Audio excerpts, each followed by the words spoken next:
পরিস্থিতি তৈরি হওয়ার কারণে মমতা বন্দ্যোপাধ্যায় মুখ্যমন্ত্রী হিসাবে পশ্চিমবঙ্গের মাটিতে নিজের শিকড় গেড়েছিলেন।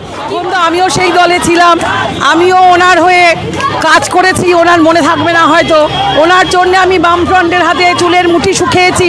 ওনার জন্যে আমি আমার গালাগালি শুনতে হচ্ছে, যেটা আমি কখনো দিই না। উনি যখন রাইটার্স বিল্ডিংয়ে গেছিলেন, আবেগে আমি আপ্লুত হয়ে গেছিলাম। আমার কাকা একটা কথা বলেছিলেন, তোরা কাকে আনছিস? বললাম কাকা, ওনাকে আমি চিনি, খুব ভালো সিম্পল। কাকা বলেছিলেন যে তোরা কিন্তু সঠিক লোক বিচার করিসনি। আজ আমার কাকা এখনও জীবিত। কাকাকে আমি বলেছি, কাকা এই কাকে আমরা নিয়ে আসলাম যে 13 বছরে পশ্চিমবঙ্গের প্রত্যেকটা মানুষের যেমন শরীরে কোষ কোষ, প্রত্যেকটা কোষ, স্বাস্থ্য, শিক্ষা, খাদ্য, কি বলবো, সবেতেই উনি সমস্ত জায়গায় উনি দুর্নীতিতে ভরিয়ে দিয়েছেন। তাই বলি, তোমায় রাইটার্স বিল্ডিং নিয়ে গেছিলাম আদর করে, তোমাকে নবান্ন থেকে আমরা ছুঁড়ে ফেলে দেবো।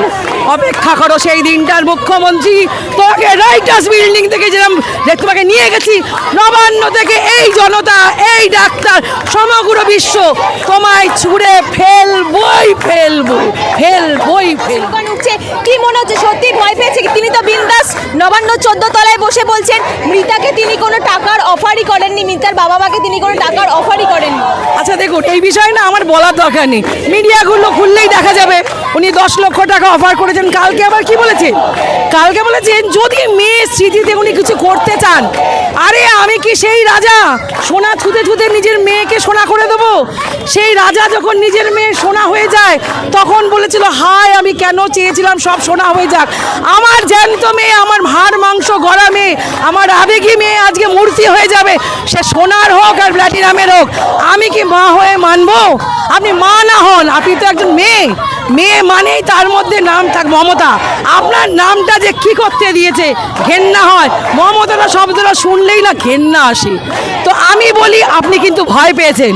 আপনি ভেবেছেন বিজেপি লড়ছে, আপনি ভেবেছেন বামফ্রন্ট লড়ছি আমরা জনসাধারণ, যারা আপনাকে ওইখানে বসিয়েছি। যে লক্ষ্মীর ভাণ্ডার আপনি গর্ব করেন, আপনি দিয়েছেন। আপনি কি দিয়েছেন? আমরা আমাদের ট্যাক্সের টাকায় দিয়েছি, আমরা দিয়েছি। আপনি কি দিয়েছেন? আপনার ওই টালির চালের বাড়িতে আমি বহু গেছি, আপনি জানেন। ওই টালির চালির বাড়ি থেকে আজ আপনারা সব ভাই ফুলে ভেবে হরিশ চ্যাটার্জি স্ট্রিট পুরো আপনারা গিলে খেয়েছেন।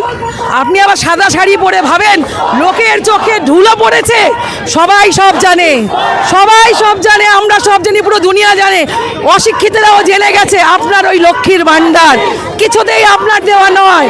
আর যদি আপনি দেনও, কোনো দিনও দেনও, ধিক্কার ওই পয়সায় আজও নিই জীবনে। আপনি বলছেন উৎসবে ফিরে আসতে, আমি আবারও বলি উৎসবে তো ফিরবই।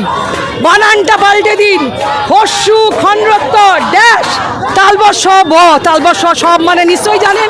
আর আপনি তো অনেক কিছু জানেন না, তাহলে বলি সব মানে মৃতদেহ।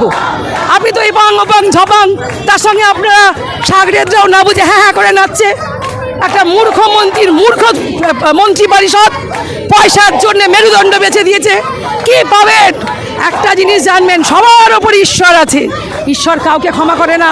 আপনার এই মেরুদণ্ডহীন ডাক্তার, আপনার পরিষদ, আপনার এই সাপোর্টার লোকগুলো, কাউকে ঈশ্বর ক্ষমা করবে না। আমরা তো করব না।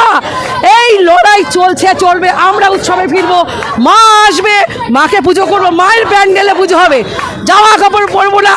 আপনার ওই না ওই বুর্জ খলিফা হয়েছে, ওই ওখানে সুরুচিতে কি একটা হয়, আমি যাইনি কোনো দিনও, হয়েছে। আপনারা তো প্যান্ডেলে চমক দেন, আপনারা রাজনৈতিক ব্যবসা করেন, আপনারা দুর্গা পুজোটাই ব্যবসা করেন। আপনারা জোর করে লোকের থেকে টাকা নেন, সব খবর আমরা জানি, ব্যবসায়ীদের কাছ থেকে টাকা নেন। ওই চমক আমরা দেখি না, আমরা মায়ের আবেগ দেখি, মায়ের প্রতি ভক্তি দেখি, সেটা আমরা দেখাবো। কিন্তু ওই প্যান্ডেলে যেরকম মহিষাসুর বধ হয়েছে, মা করেছেন, ওই মা আপনাদের বধ করবে, এটা আমি শিওর। তাই আমরা আপনার তথাকথিত উৎসবে নেই, আমরা প্রতিবাদে আছি, আমরা শকুনের উৎসবে আছি।